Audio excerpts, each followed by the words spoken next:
tractors, tools, and trucks, you're bound to see more Mad Max, DeWalt tools, and anything else I throw at you. Big Red, my 2006 Dodge Ram 3500. I've always got something going on. Cost of owning cars, tractors, and a house. There's always a project to be done. I also have a woodworking hobby, so check out my videos and keep coming back for more.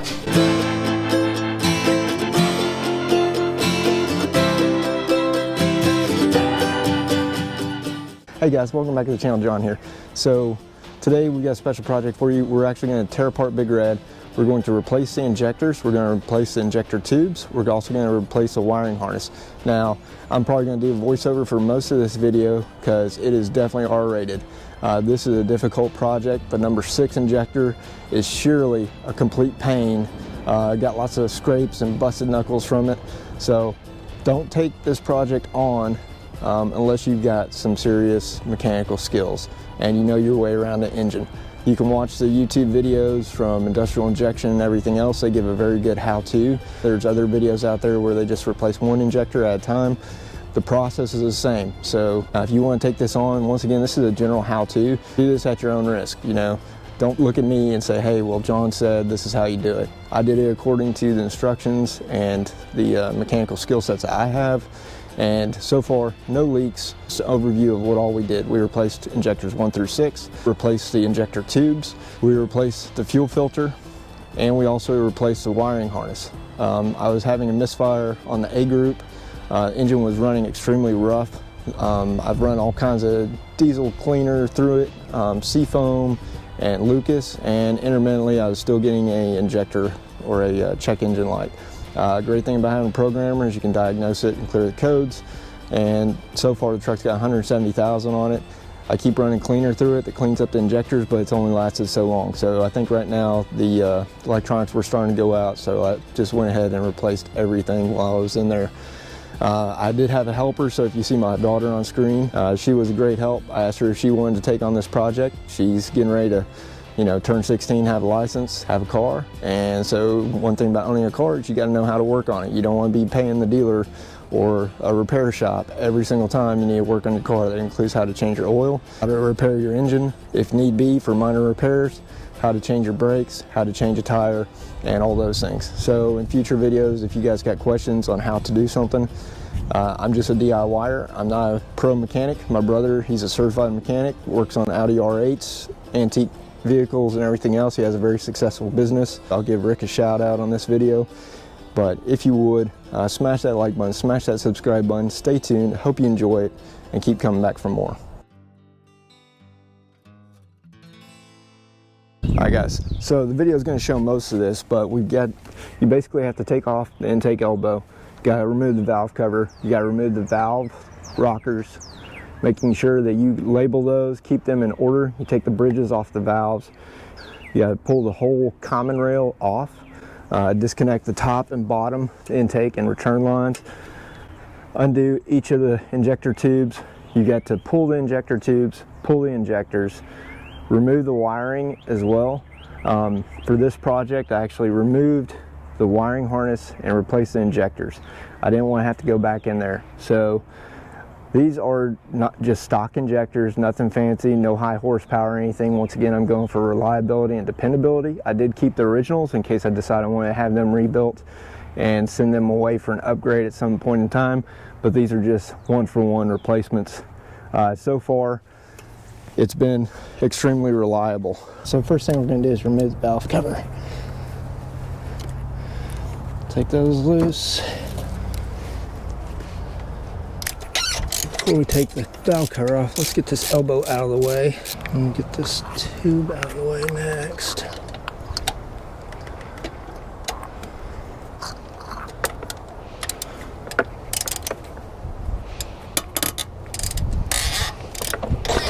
Here I'm removing the FE intake elbow. There's 4 bolts in the top and a couple of wires attached to the back. You just have to remove those. The valve cover comes loose with just a few bolts. Alright guys, after I loosened the valve cover and the elbow, removed it, I took a vacuum cleaner and sucked up any leaves and debris, anything that could possibly fall into the engine. We don't want any dirt. Next we just removed the valve cover. There's a couple of breather hoses on the side. Those just unscrew and the valve cover comes right off. So after we got the valve cover off, we unbolted the heater grid, moved that out of the way along with the wires. There's 2 wires on the fuel rail, and we'll take those off in a little bit. Just set your heater grid to the side and you'll be good to go. Next, I started taking out the intake and exhaust rockers, bagging those individually by engine cylinder, 1 through 6, front to back. Next, I broke loose the lines from the fuel rail, and number 6 is near impossible to get to, and you have to do it by feel. 3/4 inch or inch is what you use. Next, you'll remove your common rail. You'll disconnect your lines. You'll remove the banjo bolt on the top for the return line and your intake line on the bottom. Once again, those are all 3/4, and then you'll need a 15/16 for the injector tube retaining nuts to remove those. In order to pull the injector tube, you actually got to use a 15/16 wrench. So get in here and do this. All right, guys. So what we're going to do here is use this little adapter from Torque Tools. Screw it onto the injector tube. Pry it, pops out real easy, and then we can start pulling our injectors. So up until this point, we dismantled the entire engine, took the fuel rail off, took the valve cover off, took the intake and exhaust rockers off, and now we're getting ready to actually pull out the injectors. So it had a bad number 3 injector, but we've got about 168,000 miles on the truck, and those are still the original injectors. So they've lasted a while. Got tired of driving with the check engine light, rough idle on cold mornings, and so we're just going to go ahead and replace them all with just some stock OEM type injectors. Number 6 injector, real pain to get to. It's hard to get back in there. Move the top here, it was sagging. We will do an oil change after we restart the engine, and that way we know that any dirt or crud or anything got cycled in with the old oil and got flushed out when we do our oil change. Real easy. Once again, take this little adapter, you probably can't see it from way out there, screw it on, and you're just going to give it a little pull and it just slides right out. It's got these 2 dimples that go up, slide in the hole. I'm going to hand these off to my assistant and keep going. So once you get all the injector tubes out, you can start pulling the injectors by unbolting them from the top and start pulling them out one by one and replacing them one for one. So each injector comes factory packaged in plastic with protective covers for the nozzle as well as the O-ring and the electrodes on the end. So you want to remove each of those. Make sure you've got a good coat of grease so you don't do like I did. I accidentally dropped the copper washer, had to fish it out. But you want to make sure that you prep your injectors, and a helper to hand stuff off to you really helps.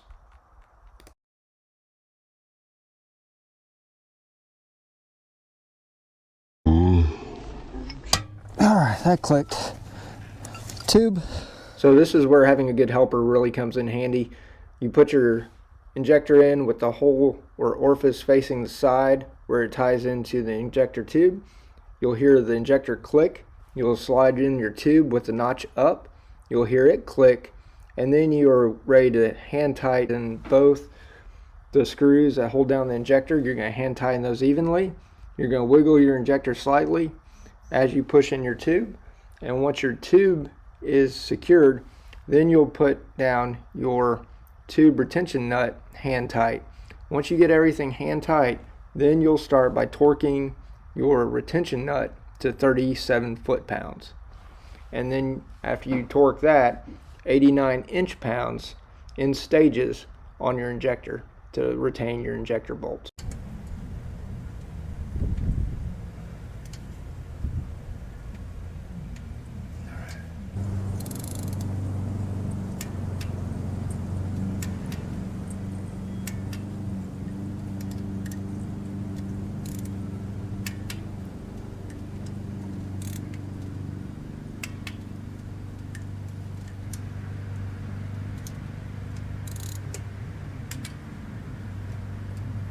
So once you get your injectors and injector tubes torqued to spec, next thing you're going to do is you're going to replace your intake and exhaust rockers, and you're also going to do your wiring. So right now you can see the old wiring harness is right next to me. I'm using that as a guide to make sure that I wire everything up, because sometimes a white wire may now be blue and you just want to make sure everything matches. So as soon as I'm done with the wiring, I'm going to double and triple check all the torque specs for the injectors, the rockers, and all the tubes to make sure that we're good to go and we don't have any issues.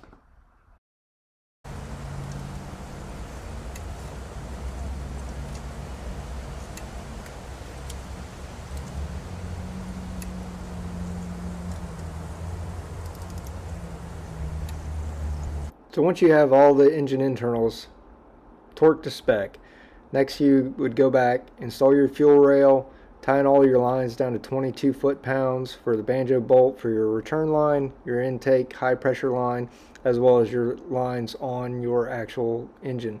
A crow's foot and a torque wrench can get you pretty close. So guys, let's talk about the priming process. So we replaced the fuel filter, so the fuel bowl, I completely emptied it, get all the trash out, completely wiped it down.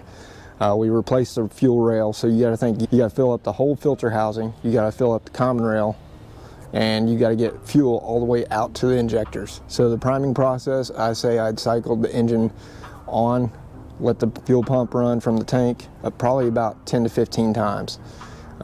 If you got aftermarket fuel pump, you'll probably go a lot faster than this. I was using the stock pump. So priming, priming, priming. You don't want to tear up your stock injector pump. You don't want to tear up your brand new injectors, so you got to get fuel to them. With that being said, I had to cycle my pump probably 10 to 15 times. You're also going to want to have a good battery charger, because all that cycling will drain your battery. And also that little hood light up there, it will drain your battery. So disconnect your batteries and do it. Everything I did, I would highly recommend having a top end creeper. That's one thing I didn't have, so I was laying on the radiator grill with a mover's blanket. There's a lot better ways to do it. That stands about 350 bucks. So with that being said, make sure you guys, if you like today's video, smash that like button, smash that subscribe button if you're new to the channel. Once again, you guys get to come along for the ride, watch me build my dream, but the true purpose of this channel is to motivate you to get out there and start building your dream.